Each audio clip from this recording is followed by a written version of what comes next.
So hey guys, this is Jayant and welcome to Programming Simplified.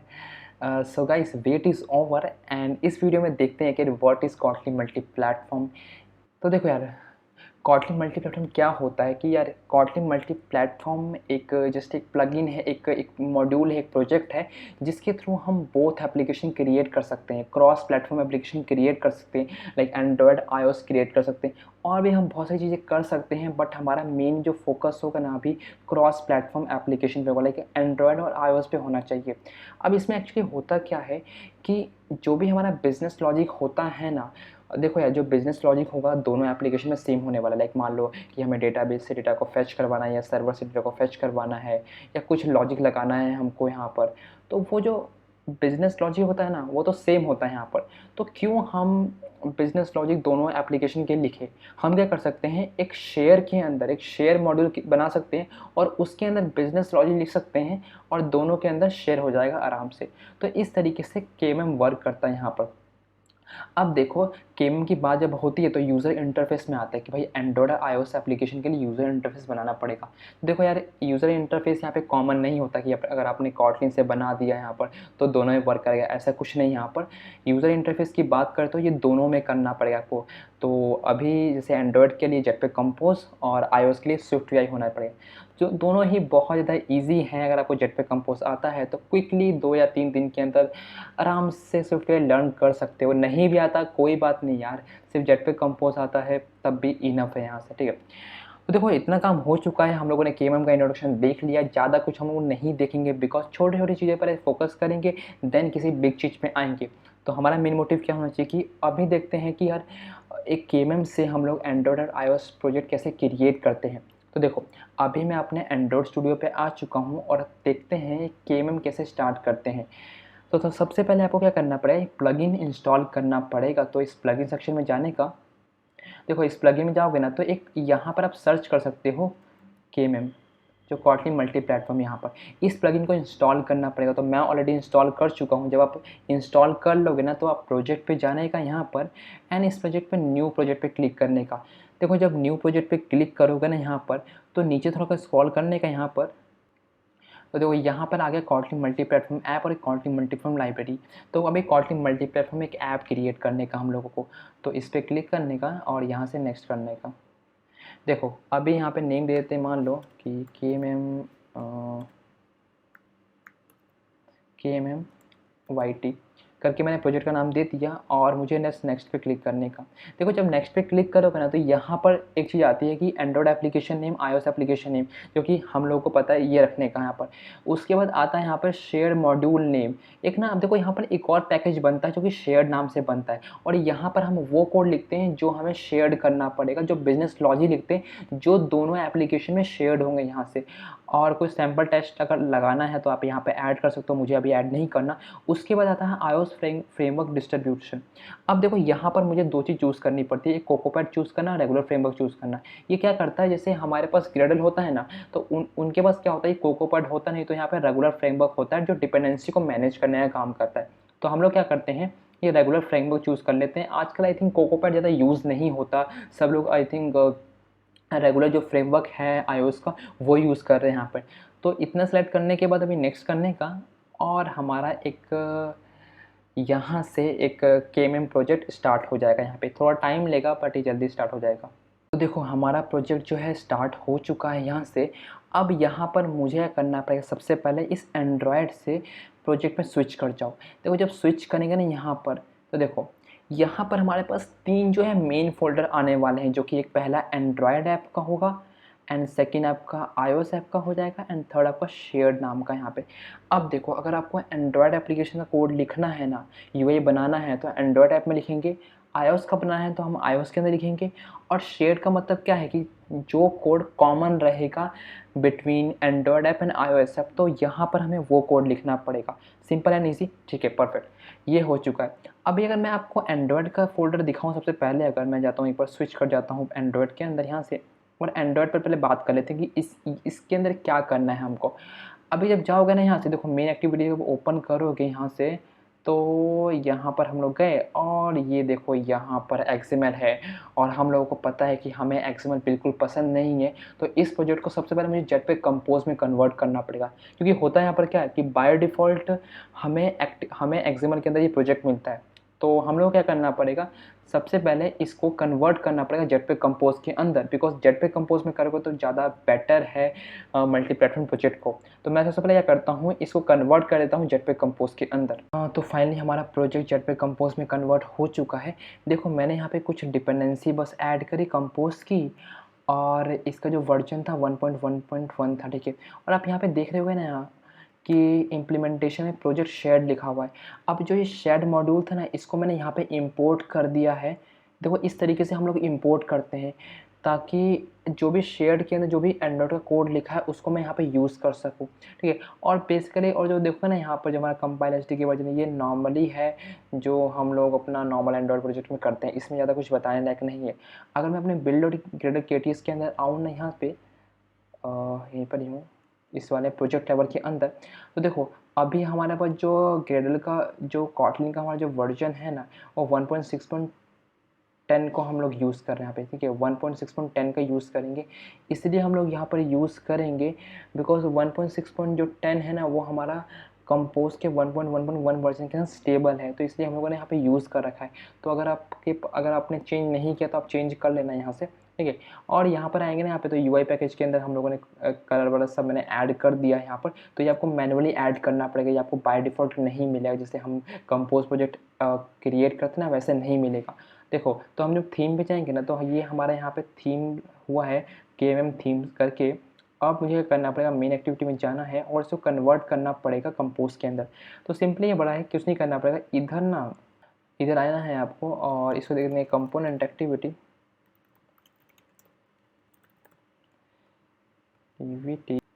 Import कर देंगे। और उसके बाद क्या करना है, इन सबको हटा दो पहले और यहाँ से सेट कंटेंट लिखना पड़ेगा।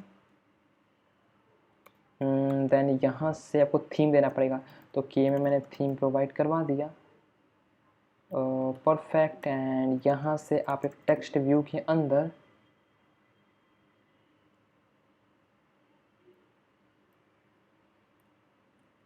जो कि कंपोज है, यहाँ से इसको कॉल किया एंड यहाँ से ग्रीट पास कर दो, इस फंक्शन को कॉल कर दो। अब इस फंक्शन के अंदर क्या होगा ना कुछ स्ट्रिंग होगा, जो देखो हमको ये बेसिकली कहाँ से मिलेगा, शेयर्ड मॉड्यूल से मिल रहा होगा। इसको मैं बाद में बताऊंगा कि इसके अंदर क्या स्ट्रिंग हमको मिल रहा होगा, तो ये बाद में देखेंगे। तो अभी ये समझ लो कि जो ग्रीट फंक्शन है कुछ ना कुछ ये स्ट्रिंग अपने अंदर रखा हुआ है और यहाँ पर शो करवा देगा ऑटोमेटिकली, ठीक है। तो देखो हमारा एंड्रॉयड पार्ट तो कंप्लीट हो गया, एंड्रॉयड पार्ट हमें सब कुछ देख लिया कि चीज़ें कैसे वर्क कर रही है। अब आते हैं अपने, एक बार इसको प्रोजेक्ट लेवल में कन्वर्ट कर दो एंड एंड्रॉयड के बाद देखो आते हैं iOS के अंदर। देखो iOS ऐप के अंदर, तो iOS ऐप का आई थिंक मेरे हिसाब से समझ नहीं आएगा अभी कि इसमें क्या लिखा है क्या नहीं लिखा। तो अगर मैं आपको बताऊं, यहाँ पर से आपको मेन जो फाइल होती है ना, कंटेंट व्यू वाली फाइल है यहाँ पर, इसके अंदर हमको डेटा को शो करवाना है। देखो इसने इंपोर्ट कर रखा है शेयर्ड को, देखो क्योंकि ये जो डेटा यहाँ से कोई से गेट कर रहा है ना, वो शेयर्ड वाले मॉड्यूल से गेट कर रहा है, ठीक है। तो इस ग्रीटिंग फंक्शन के अंदर क्या है, कुछ स्ट्रिंग होगा जो इस वेरिएबल में आ गया, और मैंने क्या किया, टेक्स्ट की फॉर्म में हम लोगों ने ग्रीट को शो करवा दिया, क्योंकि इसके अंदर कुछ ना प्लेटफॉर्म डिपेंडेंट कोड होगा यहाँ पर, जो हमको शेयर्ड मॉड्यूल से मिल रहा है यहाँ पर, ठीक है। तो इस तरीके से काम कर दो कि बहुत ज़्यादा सिंपल और ईजी है, ज़्यादा समझने वाली बात नहीं है। अगर आपको कुछ समझ में नहीं आ रहा है इसके अंदर तो कोई बात नहीं, इसको लीव कर सकते हो यहाँ से। iOS आपका हो चुका है। अभी आते हैं हम अपने शेयर्ड मॉड्यूल के अंदर। देखो शेयर्ड मॉड्यूल में आने से पे क्या करना पड़ेगा, आपको सोर्स पे क्लिक करना पड़ेगा। अब सोर्स पे क्लिक किया ना, तो यहाँ पे 3 फोल्डर बन चुके हैं, एंड्रॉयड मेन, कॉमन मेन और iOS मेन का। एंड्रॉयड मेन के अंदर हम लोगों का करना पड़ेगा, अपना जो एंड्रॉयड प्लेटफॉर्म जो कोड है ना, वो यहाँ लिखना पड़ेगा, समझे। एंड्रॉयड प्लेटफॉर्म कोड लिखना पड़ेगा यहाँ पे। तो जब मैं प्लेटफॉर्म पे क्लिक करूँगा यहाँ पर, चलो इसको पहले बाद में देखते हैं, पहले आते हैं कॉमन वाले पे। देखो कॉमन में तो ये समझ गए आप कि कॉमन में क्या लिखना पड़ेगा, जो कॉमन बिजनेस कोड है ना, कॉमन जो कोड है हमारा एंड्रॉयड और iOS के लिए, जो बिजनेस लॉजिक है, वो हमको लिखना पड़ेगा किसमें, कॉमन वाले फोल्डर के अंदर। तो सारा पूरा कॉटलिन का कोड लिखना है, कोई iOS कोई किसी का कोड नहीं लिखना, सिर्फ कॉटलिन ही वाला कोड लिखना है इसके अंदर। तो देखो अब मैं ग्रीटिंग पे आऊँगा ना इस वाले के अंदर, तो एक यहाँ पर एक क्लास बन चुकी है पहले से तो। और अगर प्लेटफॉर्म पे आऊँ यहाँ पर, तो देखो ये कुछ बन चुका है यहाँ से। तो यहाँ पे कुछ बेसिकली कोड लिखा है यहाँ पर। और अगर आपने नोटिस किया होगा ना यहाँ से कि यहाँ पे कुछ ना प्लेटफॉर्म लिखा है ना, यहाँ पे क्लास हुआ एक्सपेक्ट लिखा है कुछ यहाँ पे एक्सपेक्ट। अब यहाँ पर तो एक्सपेक्ट लिखा है कॉमन मेन के अंदर और प्लेटफॉर्म। अब मैं अगर मेन वाले फोल्डर में जाऊँगा, एंड्रॉयड मेन में जाऊँगा ना यहाँ पर, तो यहाँ पे लिखा है एक्चुअल, एक्चुअल कीवर्ड मेन, यहाँ पे एक्चुअल है हमारे एंड्रॉयड मेन के अंदर। और जब मैं कॉमन मेन में जाऊँगा ना यहाँ पर, तो देखोगे यहाँ से कि हम लोगों को है वहाँ पर एक्सपेक्ट है, यहाँ पर एक्सपेक्ट लिखा हुआ है यहाँ से। अगर मैं iOS मेन में भी जाऊँगा ना यहाँ पे, तो यहाँ पे भी हमारा एक्चुअल लिखा होगा।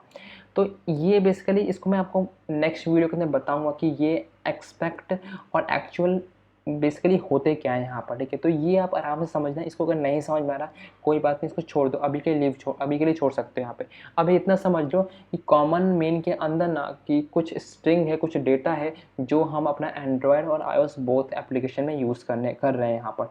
तो अभी शेयर का तो बस सोर्स वर्ल्ड में तो इतना था, सोर्स में समझ लेना यहाँ पर कि हमारा एंड्रॉयड मेन, कॉमन मेन और iOS मेन होता है, जिसके अंदर कॉमन कोड मतलब क्या है, जो एंड्रॉयड और iOS दोनों के अंदर यूज़ होगा। एंड्रॉयड और iOS मेन का मतलब क्या है कि हाँ, एंड्रॉयड और iOS प्लेटफॉर्म डिपेंडेंट कोड होगा यहाँ पे बस मिलेंगे। वो मैं आपको नेक्स्ट वीडियो में बताऊँगा कि हमारा ये क्यों लिखते हैं हम ये सब चीज़ें, ठीक है। अगर मैं आपको इसको अगर एक और चीज़ दिखाऊँ इसका, जैसे build.ktx फाइल दिखाऊँ यहाँ पर, तो ये भी बहुत इंटरेस्टिंग है यहाँ पर। तो देखो, अगर मैं देखो ऑब्वियस सी बात है, जो ये शेयर्ड मॉड्यूल है वो एंड्रॉयड और iOS बोथ का कोड रखता है, तो उसकी भी डिपेंडेंसी रखनी पड़ेगी, तभी तो हम लोग यूज़ कर पाएंगे कहीं। तो अभी क्या करना है हम लोगों को, देखो एंड्रॉयड की बात करूँ तो एंड्रॉयड का सिंपल है यहाँ पे यार, कंपाइलर स्टिक के वर्जन ये सब तो ये तो फैमिलियर हो गए यहाँ पर। अगर मैं बताऊँ कि डिपेंडेंसी हम लोग कैसे ऐड करते हैं यहाँ पर, तो देखो प्लगइन ऐड कर रखा है कॉटली मल्टी प्लेटफॉर्म नाम का, ताकि बिकॉज हम लोग मल्टी प्लेटफॉर्म प्रोजेक्ट क्रिएट कर रहे हैं इसलिए। और एक और चीज़ यहाँ पे आएगा ना, देखो सोर्स सेट के अंदर जब आएंगे ना यहाँ पर, तो यहाँ पे लिखा है ना कॉमन मेन बाय गेटिंग लिखा है। तो बाय गेटिंग के बाद एक कर्ली ब्रेसेस देख के हम आपको यहाँ पर हमको डिपेंडेंसी ऐड करनी पड़ेगी, जो डिपेंडेंसी हमें यूज़ करना है शेयर्ड मॉड्यूल के अंदर। कॉमन मेन का मतलब यही है कि भाई जो एंड्रॉयड और iOS बोथ के लिए यहाँ पर अपना जो डिपेंडेंसी ऐड करना कर सकते हैं। कॉमन टेस्ट लिखा है यहाँ पर। कॉमन टेस्ट का मतलब ये है कि देखो यार, यूनिट टेस्टिंग भी हमें परफॉर्म करनी पड़ेगी, जो भी हम कोड लिखेंगे कॉमन मेन के अंदर, तो सारा कोड जो डिपेंडेंसी होगी वो सारा यहाँ पर आने वाला है। उसके बाद अगर मैं बात करूँ यहाँ पे एंड्रॉयड मेन एंड्रॉयड टेस्ट लिखा हुआ है यहाँ पर, तो ये गेटिंग के बाद हमें कर्ली ब्रेसेस लगाना पड़ेगा, और जो डिपेंडेंसी ऐड करनी है हम डिपेंडेंसी वाले से यहाँ लिखा ना, इसको ही हम ऐसा लिख सकते हैं यहाँ पर, और जो भी डिपेंडेंसी ऐड करनी है हम यहाँ पर आराम से कर सकते हैं। उसका लिखा ना iOS x64 मेन, ये किसी अनदर प्लेटफॉर्म के लिए यहाँ पर, तो वो अभी हम लोग नहीं देखेंगे। हमें सिर्फ ये करना है कि common main, common test, iOS main जैसे हैं यहाँ पर, तो इसकी डिपेंडेंसी कैसे ऐड, इसमें जो डिपेंडेंसी ऐड करनी है वो कर सकते हैं यहाँ पर। iOS टेस्ट के लिए दे रखा है। तो ये बस था जो कि बहुत ज़्यादा सिंपल ईजी था, कोई ज़्यादा कुछ काम करने का नीड नहीं था यहाँ पे। तो इस तरीके से ये चीज़ वर्क करती है यहाँ पे। तो आई होप कि हमें समझ में आया होगा कि एक्चुअली में हमको कहाँ कहाँ कौन सा कोड लिखना है। अगर ज़्यादा समझ में नहीं आ रहा तो लीव कर दो, कोई इशू नहीं है। हम लोग नेक्स्ट वीडियो से और थोड़ा डिटेल में देखेंगे यहाँ पे कि ये चीज़ कैसे वर्क करता है बिहाइंड द सीन, और कैसे कैसे हम कोड कहाँ कहाँ लिखते हैं, ठीक है। तो शेयर मॉड्यूल का हो चुका है। अब देखो हमारी बारी क्या है। देखो, अगर मुझे कोई एंड्रॉयड एप्लीकेशन को रन भी करना है तो हम लोग कैसे करेंगे, आप बताओ कैसे करेंगे। कुछ नहीं करना, ऊपर जाने का, यहाँ पे क्लिक कर दोगे तो रन हो जाएगा यहाँ पर। तो अगर मैं सपोज मान लो कि मैं एंड्रॉयड एप्लीकेशन में रन ही कर देता हूँ, तो देखो हमारा एप्लीकेशन लॉन्च हो चुका है, और यहाँ पर लिखा है हेलो एंड्रॉयड 30 यहाँ पे इसलिए लिखा है बिकॉज मैं 30 वर्जन यहाँ पे यूज़ कर रहा हूँ। और ये देखो कि ये टेक्स्ट आया कहाँ से। देखो जब मैं यहाँ पर जाऊँगा ना अपने कॉमन वाले के अंदर, कोड के अंदर, तो देखो यहाँ लिखा है ना, यहाँ पे स्ट्रिंग android.os build.version, ये वर्जन दिखा देगा। तो एंड्रॉयड उसका 30 वर्जन यहाँ से आ जाएगा। तो यहाँ से हम लोगों ने टेक्स्ट वहाँ पर सेंड किया अपने एंड्रॉयड ऐप के अंदर। तो देखा, इस तरीके से हम लोग क्या करते हैं, एंड्रॉयड एप्लीकेशन क्रिएट करते हैं, जो कि बहुत ज़्यादा सिंपल था। अब देखते हैं कि iOS एप्लीकेशन कैसे रन होता है और कैसे क्रिएट करते हैं उस चीज़ को। उसको मैं यहाँ से क्लोज़ कर देता हूँ, ठीक है। देखो ये परफेक्टली बन चुका है। और मेक श्योर कि यहाँ पे देखो बिल्ड और KTS में जाके ना एक बार जो ये बिल्ड फीचर के अंदर ट्रू कर देना, ये कंपोज को ट्रू कर देना यहाँ पर, और जो कॉटलिन कंपाइलर एक्सटेंशन वर्जन है ना उसका 1.11 दे देना, तभी एप्लीकेशन रन हो पाएगा, अदरवाइज क्रैश कर जाएगा बिकॉज कंपोज को यहाँ पर ट्रू भी करना होता है। हाँ, यह परफेक्ट। तो देखो अभी मैं क्या करता हूँ, एक बार iOS का देख लेते हैं। तो देखो iOS ऐप यहाँ पर है, तो iOS ऐप को रन करने के लिए कुछ नहीं करना होगा, जस्ट इसको यहाँ से चेंज कर दो, यहाँ पे रन कर सकते हो। बट मैं यहाँ से ऐप को रन नहीं करूँगा। देखो iOS ऐप के लिए हमारे पास एक्स कोड ऑलरेडी प्रेजेंट है, तो जो भी हम कोड लिखेंगे ना वो एक्स कोड के अंदर लिखेंगे ताकि हमको हिंट भी मिल सके। एंड्रॉयड स्टूडियो में लिखेंगे तो हमको हिंट नहीं मिलेगा। तो सबसे बेस्ट सॉल्यूशन ये है कि हम जो ये iOS ऐप है ना, ये इसको ओपन करेंगे एक्स कोड के अंदर और वहाँ से ऐप को रन करेंगे, जो भी कोड लिखना वहाँ से रन करने वाले हैं, ठीक है। तो अभी के लिए मैं क्या करता हूँ, इसको यहाँ से मिनिमाइज़ कर देता हूँ और अपना एक्स कोड ओपन कर लेते हैं। तो यहाँ से मैं अपना एक्स कोड ओपन कर लिया। तो यहाँ पर हम आ चुके हैं और देखो हमारा प्रोजेक्ट जो है कहाँ पर होगा। अब मैं अपने उस फ़ोल्डर में जाता हूँ जहाँ हमारा प्रोजेक्ट है। तो यहाँ से मैं स्विच कर जाता हूँ इसके अंदर एंड यूज़र्स पे किया, यहाँ से एंड्रॉइड स्टूडियो प्रोजेक्ट, और हमारे प्रोजेक्ट का नाम था KMM यूट्यूब था। तो इस पर क्लिक करेंगे और यहाँ से हमको iOS ऐप मिल जाएगा। तो सिंपली क्या करना है, इसको जस्ट ओपन कर देना यहाँ से। तो अब जब मैंने इसे ओपन पे क्लिक किया तो हमारा अब ये प्रोजेक्ट एक्स कोड में ओपन हो जाएगा, और जो भी हमें कोड लिखना है वो यहाँ पर कोड लिखेंगे और यहाँ से रन करेंगे। तभी एक बेटर फील हमको लगा कि हाँ यार, हम एक iOS एप्लीकेशन भी क्रिएट कर रहे हैं। तो हम क्या कर सकते हैं, सबसे पहले कि जब ये जो लिखा है ना यहाँ पर कंटेंट व्यू, उस पर क्लिक कर लो, ठीक है। एंड इसको यहाँ से हम लोग रिमूव कर सकते हैं। पहले तो इस पर क्लिक किया, ओनली लेआउट कैनवास, ठीक है। अभी हो चुका है। अब देखो वही बात हो गई ना सिंपल, यहाँ से जो इम्पोर्ट इन्हें शेड कर रखा है ऊपर यहाँ से, एंड हम लोग को शेयर्ड से ग्रीटिंग जो है ना क्लास, वो शेयर्ड में बैठा हुआ है यहाँ पर, और ये कुछ ना कुछ रिटर्न करवाएगा। अभी देखो क्या रिटर्न करवाएगा, जब आप इधर जाओगे ना अपने किसके अंदर, शेयर्ड के अंदर, तो देखो सोर्स में जाने का एंड iOS में जाएंगे और जब प्लेटफॉर्म पे क्लिक करेंगे ना तो लिखा ना स्ट्रिंग कुछ रिटर्न करवाएगा, UI device current device, device का नेम और डिवाइस का वर्जन क्या है, ये कौन सा वर्जन हम यूज़ कर रहे हैं यहाँ से। तो इस तरीके से हम लोग जो डिवाइस का जो सिस्टम का नेम हो गया या कौन सा वर्जन यूज़ कर रहा है, तो वो हम यहाँ पर गेट कर रहे होते हैं। और ये प्लेटफॉर्म है ना, ये जो प्लेटफॉर्म क्लास, वो हमारा कहाँ कॉमन मेन के अंदर कॉल हो रहा है। ये जो प्लेटफॉर्म नामक क्लास है, इधर कॉल हो रहा है ग्रीटिंग के अंदर। तो इधर ग्रीटिंग के अंदर कॉल होगा, तो ग्रीटिंग के अंदर कॉल हो रहा है, तो फिर क्या कर सकते हैं हम, उसका ऑब्जेक्ट बना के यहाँ से इसको गेट कर सकते हैं, ठीक है। तो एक बार रन कर लेते हैं इसको।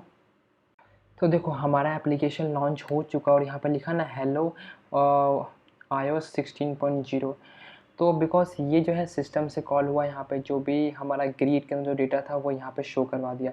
देखा, इस तरीके से हम लोग एक क्रॉस प्लेटफॉर्म एप्लीकेशन बनाते हैं सेम कोड बेस के, कॉमन कोड बेस के साथ। तो आई होप कि यार कुछ समझ में आया होगा चीज़ें। अगर अगर ज़्यादा कुछ चीज़ें समझ में नहीं आई तो कोई मैटर नहीं करता, हम लोग नेक्स्ट वीडियो से बहुत कुछ डिटेल में देखेंगे कि यार और चीज़ें कैसे वर्क करती है, चीज़ें कैसे कैसे हम डिपेंडेंसी ऐड करते हैं, डिपेंडेंसी को कैसे मैनेज करते हैं, कॉमन कोड बेस कैसे क्रिएट करते हैं। तो ठीक है, परफेक्ट है।